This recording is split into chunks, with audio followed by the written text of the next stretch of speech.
অগ্রণী ব্যাংকের লকারে শুধু ক্ষমতাচ্যুত প্রধানমন্ত্রী শেখ হাসিনার নয়, স্বর্ণ ছিল তার মেয়ে পুতুল এবং বোন রেহানারও। বুধবার এমনটা জানিয়েছে দুর্নীতি দমন কমিশন। সেই সাথে এসব স্বর্ণ বৈধ নাকি অবৈধ তা যাচাই বাছাইও শুরু করেছে সংস্থাটি। আর কেন্দ্রীয় ব্যাংক জানিয়েছে আইন মেনেই ওই লকার ভাঙা হয়েছে। জেমসন মাহবুব জানাচ্ছেন বিস্তারিত। কালার এক্সপার্ট, জর্জ স্যাপ এবং মাইল্ড অন হ্যান্ডস টেকনোলজি সমৃদ্ধ অরিক্স ক্রিস্টাল ওয়াশ আপনার লন্ড্রি এক্সপার্ট। গণ অভ্যুত্থানের পর ভারতে পালিয়ে গেছেন ক্ষমতাচ্যুত প্রধানমন্ত্রী শেখ হাসিনা।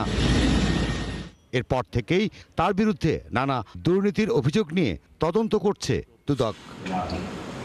মঙ্গলবার রাতে অগ্রণী ব্যাংকের প্রধান শাখায় শেখ হাসিনার নামে থাকা দুটি লকারে অভিযান চালানো হয়। দুদক, অগ্রণী ব্যাংক ও কেন্দ্রীয় ব্যাংকের কর্মকর্তাদের একটি যৌথ দল এতে অংশ নেয়। দুদকের কাছে তথ্য ছিল সেখানে স্বর্ণালংকার রক্ষিত আছে। লকার থেকে 832 ভরি স্বর্ণ উদ্ধার করা হয়েছে। একই সাথে বিভিন্ন সময়ে পাওয়া রাষ্ট্রীয় পুরস্কারও এখানে রক্ষিত ছিল, যা জমা রাখার কথা তোষাখানায়।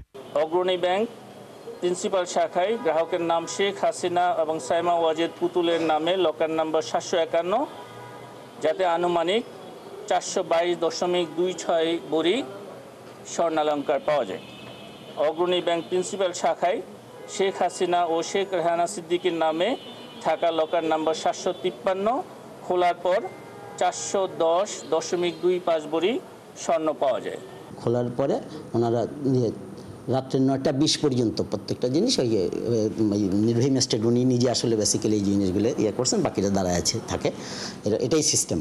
উনি একটা সিজার লিস্ট করেছেন, জব্দ তালিকা করে আমাদের কাছে সেটা করে ওনারা নিজেরা সিলগালা করে রেখে গেছেন। সংবাদ সম্মেলনে জানানো হয়, লকারের নথিতে শেখ হাসিনা ছাড়াও শেখ রেহানা ও সাইমা ওয়াজেদ পুতুলের স্বর্ণালংকার রয়েছে।